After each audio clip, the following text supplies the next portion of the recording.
There seems to be some kind of misconception when it comes to the professional difficulty in the Resident Evil 4 remake.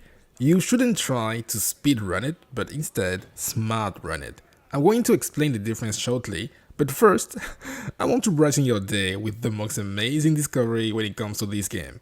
I was casually watching a Distortion 2 stream last night, and I noticed that people in his chat would randomly type "I eat my asshole," and I couldn't figure out why exactly. Then it finally hit me.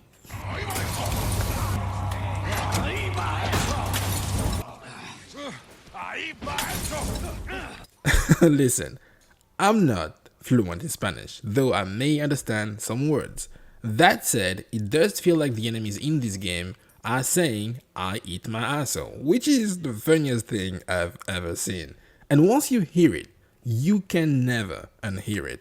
For the rest of your life, for all your future playthroughs, you will rejoice knowing that you are getting bullied by ass eaters.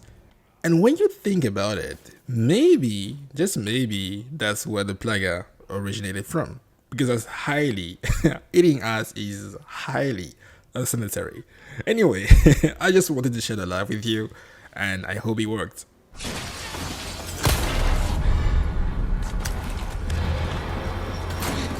Here you go. So, the notorious professional difficulty. First of all, going for S Plus is the very last thing you should be doing in the game. There is a reason why you unlock this difficulty after completing the main game. It really is a shit show. The difficulty itself isn't the problem. Going for the S Plus rank and beating the game under 5 hours and 30 minutes while making sure you save less than 16 times, this is what makes this achievement so troublesome. But again, even though I truly believe the difficulty itself is at times unfair, I also believe you need to have some kind of knowledge when it comes to the game as a whole. Unless you are a speedrunner looking to set a new world record, you should enjoy your ride as opposed to rushing it. To be fair, sometimes running is the best thing to do. You need to preserve your ammo and resources. Thus, killing every single enemy you come across isn't a viable strategy, since it will only exhaust your items and make tricky encounters even harder. Secondly, that is time consuming. Let's take for example the village, which in my opinion is one of the hardest levels in the game. You have two options here. So this is plan A. You could run for 5 minutes and hope that bingo comes before the villagers decide to go sicko mode on your ass. But 5 minutes is a long time, and you may regret later not going for plan B.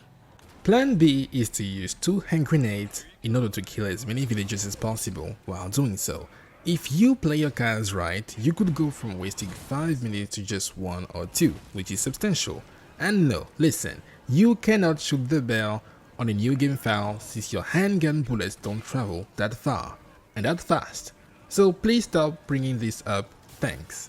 And if you chose to make bingo happen earlier than expected, which in my opinion is the best decision, you now use 2 hand grenades which could have been used in the cabin or for the Chainsaw Ladies fight or for the double Gyarados fight.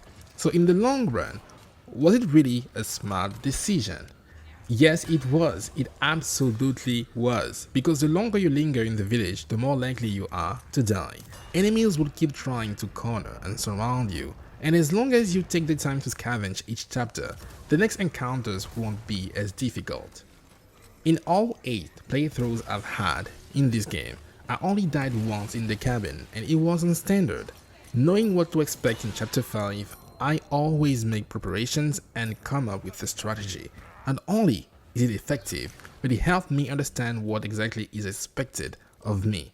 If you found yourself with almost no ammo in the cabin, either you were shooting everything in the first 4 chapters, or you were running past everything, and I mean everything, which includes valuable treasures and resources. You just made your life harder, and it will follow you till the end of the game. Another example is the first fight against a Gigante. It is a fairly reasonable fight, especially if you have a decently upgraded rifle. But if you run past everything, past every treasure or ignore some merchant's request, chances are you won't have enough money to upgrade the rifle or even buy a case upgrade. You then end up using more rifle ammo you could have used for a more challenging encounter. I think you get what I'm trying to say here. But let's dive a bit further. Though you should be smart running and picking your fights wisely, you may also just keep entire levels if you want to. On my second S Plus run, I didn't use any skip whatsoever and tried to beat the game on my own terms. Not only did I beat the game under 5 hours, but in the end, I had enough money to fully upgrade some weapons to the max. And because I knew where to find which treasures, I could have used one rocket launcher for Salazar, another one for Krauser, and the last one for the final boss. So let's say you decide to skip the fight against Mendes, for example. Yes, that's probably 5 to 6 minutes you just saved, but also that boss it has to be one of the easiest one, if not the easiest one in the game, even in the professional difficulty. With more than 100 handgun ammo to spare, I gladly took my chances because I wanted the reward, his eye. And that's the point I am trying to make. You should be able to assess the situation and decide the best course of actions, weigh the risk and rewards. Using 2 heavy grenades, for example, to blow up the wall with Ashley is a smart decision since you don't get much for fighting all those enemies either way. Not only is it time consuming, but you also waste tons of resources you may later need for Krauser. In all my professional runs, I was making sure to send every single first aid spray to my storage to better prepare for chapter 15, where in my opinion the best strategy is probably to just run and hope you don't get stun locked and die. The game will reward you for playing well, while also punishing you for playing too well. That's why you should learn from your mistakes and make better preparations. I wouldn't say that going for S Plus in this difficulty is a cakewalk, since sometimes the game will go out of its way to fuck with you. That said, as long as you know what to do, where to look, when to run, trust me, you will be okay. Start then. Welcome.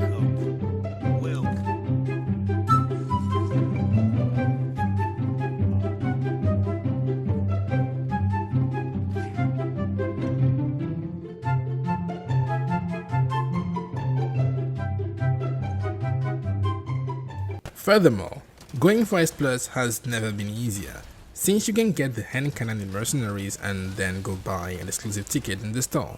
But also, this is completely, entirely optional, and completing the game with no bonus weapon whatsoever is perfectly doable.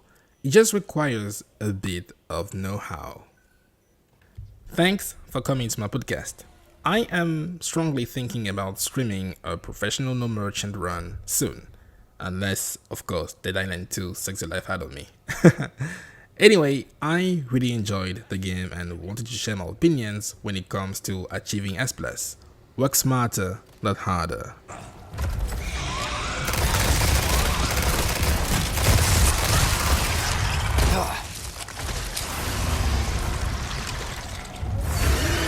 What the fuck? Die, you stubborn son of a bitch!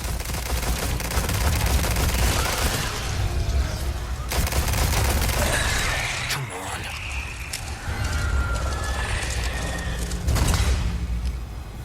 Jesus, cuddly bastard.